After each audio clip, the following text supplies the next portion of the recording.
এই যে একটা ছাগল সাজানো বাগান খেয়ে ফেললো, একটা ছাগল, আল্লাহ কখন কাকে কি করে ফেলে বলা তো খুব মুশকিল।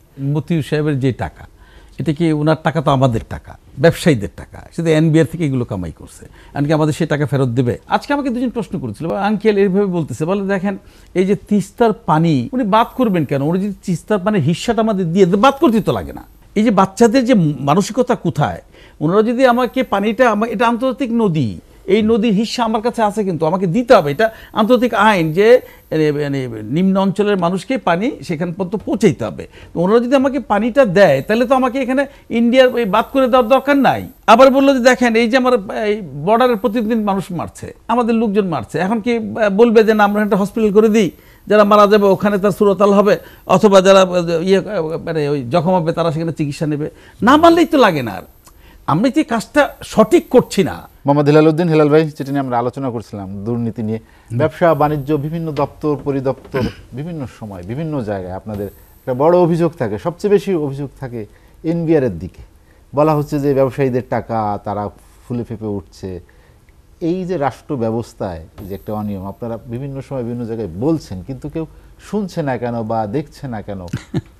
জাহিদ ভাই, আপনি দেখতেই তো পাচ্ছেন মতিউর সাহেবের যে টাকা, এটা কি ওনার টাকা? তো আমাদের টাকা, ব্যবসায়ীদের টাকা, সেটা এনবিআর থেকে এগুলো কামাই করছে, এমনকি আমাদের সেই টাকা ফেরত দেবে? তার সয় সম্পদ সব বিক্রি করে আমরা যে তাকে বিভিন্ন সময়, যেটা কিছুক্ষণ আগে বললেন, আনোয়ার ভাই বললেন যে ওনার কাছে কাজ করতে গেলে আমাদের পয়সা করে দিতে হয়েছে, উনি তো আমাদের ফেরত দেবেন না। কারণ এইগুলো রাষ্ট্রের, যেটা বললেন না যে আসলে আমরা যখন ওই ধরনের রাষ্ট্র, কোন ধরনের রাষ্ট্র আমরা তৈরি করতে চাই। মান্না ভাই এবং শহীদ ভাই দুটা কথা ভালো বলছেন। কাঁচামরিচের দাম কেন বাড়ে? কাঁচামরিচের দাম বাড়ে, কিন্তু এখন 300 টাকা বর্ষাকাল আসলে কাঁচামরিচের গাছগুলো, এটা আমার সাবজেক্ট, কিন্তু আমার খুব ভালো লাগছে, আমি একটা সাবজেক্ট পাইছি, কিছুক্ষণ বলতে পারবো। হ্যাঁ, কাঁচামরিচের গাছ যখনই অতি বৃষ্টি হয় তখন কাঁচামরিচের গাছগুলো মরে যায়, খুব দ্রুত মরে যায়, এবং সেখানে কাঁচামরিচের সংকট হয়।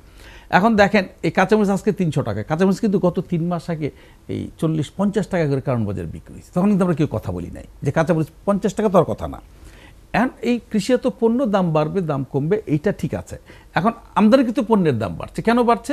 সেটা হচ্ছে আমার ডলারের দাম বেড়েছে, আমার কাউন্টার পার্ট যেখান থেকে মাল আনে সেখানে দাম বেড়েছে। এইগুলো নিয়ে আসলে কথাবার্তা আছে, এগুলো একটা অন্য আলোচনা। আজকের আলোচনায় আসি। আপনি এই যে সামাজিক যোগাযোগ মাধ্যম, এইটা তো এখন সারাদিন বাচ্চারা দেখে, আমি না দেখলেও বাচ্চারা সারাদিন এগুলো দেখে। আজকে আমাকে দুজন প্রশ্ন করেছিল, বলে ভাই আঙ্কেল এইভাবে বলতেছে, বলে দেখেন এই যে তিস্তার পানি জন্য ওনারা আমাদেরকে ব্যারেজ করে দিবে, আমাদেরকে এটা বাদ করে দিবে, ভারত স্বীকার করেছেন। উনি বাদ করবেন কেন? উনি যদি তিস্তার পানির হিস্সাটা আমাদের দিয়ে বাদ করতে তো লাগে না।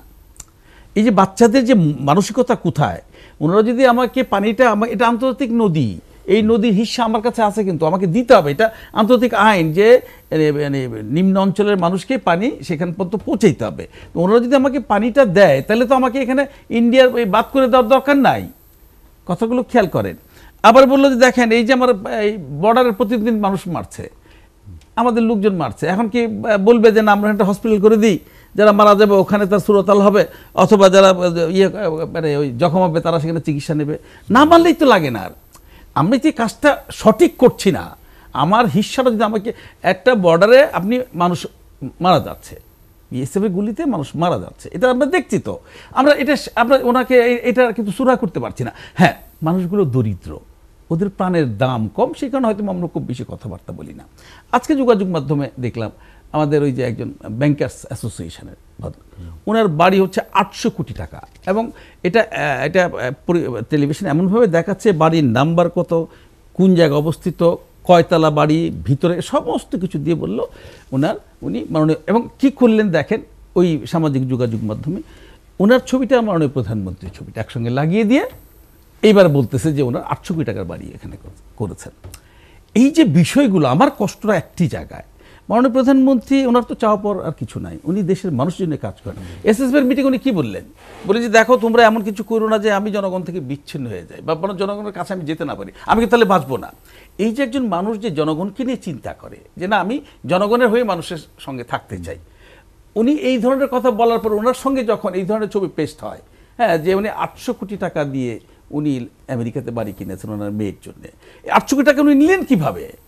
এটা তো উনি জিজ্ঞেস করতে পারেন বা জানতে তো পারেন।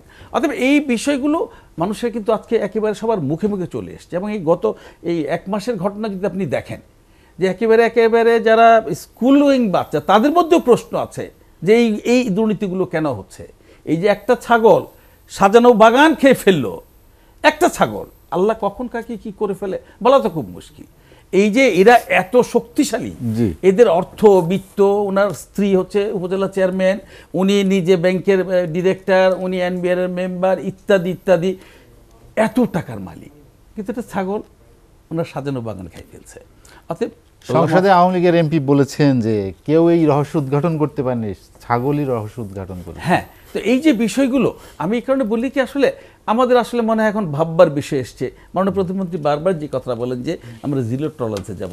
দেখেন, দুর্নীতি কারা কারা করে এইটা না বোঝার কোনো কারণ নাই।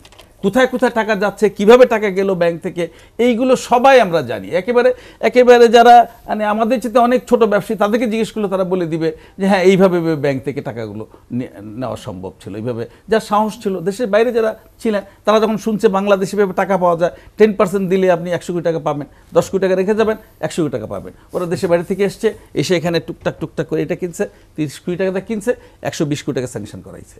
ওখানে গেছে তার 10 কোটি, এখানে গেছে তার 30 কোটি, বাকি 70 কোটি সে এরকমভাবে জমায় 250-300 কোটি টাকা নিয়ে এসে এখন কানাডায় বসবাস করে।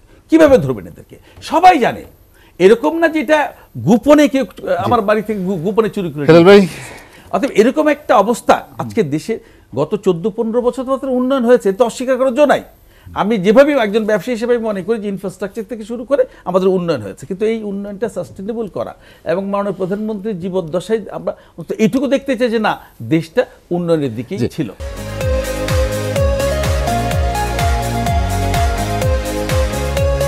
সময় কম, আলোচনা শেষ করতে চাইলে হেলাল ভাই বিষয়টা তো পরিষ্কার। মাননীয় প্রধানমন্ত্রী শেখ হাসিনা না চাইলে এগুলো নিয়ে আলোচনা করার সুযোগ ছিল না। এই যে আজকে যে কাণ্ডগুলো, আজকে এই যে সেনাপ্রধান বলেন, সাবেক সেনাপ্রধান, সাবেক আইজিপি, এখন মতিউর অথবা যাদের বিষয়ে সামনে কোথাও তিনি বাধা দিয়েছেন? বাধা কিন্তু দিচ্ছেন না। আমরা কথা বলছি এবং যার কাজ সে করাচ্ছে। হ্যাঁ, এখানে কিছু লিকেজ আছে। এখন ধরেন একটা লোক যখন সর্বোচ্চ ক্ষমতা থাকে একটা বাহিনীর, তখন তার তো ক্ষমতা থাকেই। তো এখানে আমি মনে করি যে না, এনাফ ইজ এনাফ, অনেক হয়েছে। এখন আমাদের আসলে শুদ্ধাচারে যাওয়া দরকার এবং এটার উদাহরণ কিন্তু আছে। আপনি আজকে যদি 40 বছর আগে চায়নার কথা খেয়াল করেন, চায়না যখন উন্নয়নশীল দেশ হওয়ার পথে ছিল, তখন তাদের দুর্নীতির দেশটা ছেয়ে গেছিল এবং পরবর্তী পর্যায়ে দেখেন ওদের বহু ব্যবসায়ী, বহু আমলা, বহু লোকজনকে ধরে সরাসরি ফাঁসি দিয়ে দিছে। আজকে দেখেন চায়নার অবস্থা কোথায়। অর্থাৎ এটা যে শেষ করা যাবে না, ব্যাপারটা কিন্তু ওরকম না। আমরা এখনো আশাবাদী, আমরা এখনো মনে করতে চাই এই দুর্নীতির একটা রাষ্ট্রের ধরা দাম। আপনি শুদ্ধাচারের কথা বলছেন, যারা শুদ্ধাচার পুরস্কার পেয়েছেন তাদের বিরুদ্ধে তো অভিযোগ। আমি সেটাই বলছি, আমি তো সেটাই বললাম, এনাফ ইজ এনাফ, আর দরকার নাই। এখন আমাদের যেটা প্রয়োজন, আমার মনে হয় যে এখন শুরু করতে হবে। দেশটা তো আমাদের, এখানে তো আমার ছেলে মেয়ে বা আমাদের পরবর্তী বংশধররা থাকবেন সেখানে। আমরা কি তৈরি করে গেলাম? অর্থাৎ আমি এখনো বিশ্বাস করতে চাই মাননীয় প্রধানমন্ত্রী ড্রাইভিং সিটে আছেন। আমরা শেষ দেখতে চাই যে না, আমরা ওনার আমলে এই দুর্নীতিকে আমরা অন্তত একটা মানে লাগাম টেনে ধরার একটা ব্যবস্থা উনি করেছেন এবং তার জন্য দৃষ্টান্তমূলক সাজার ব্যবস্থা করেছেন। মোহাম্মদ হেলালুদ্দিন, আপনাকে অসংখ্য ধন্যবাদ।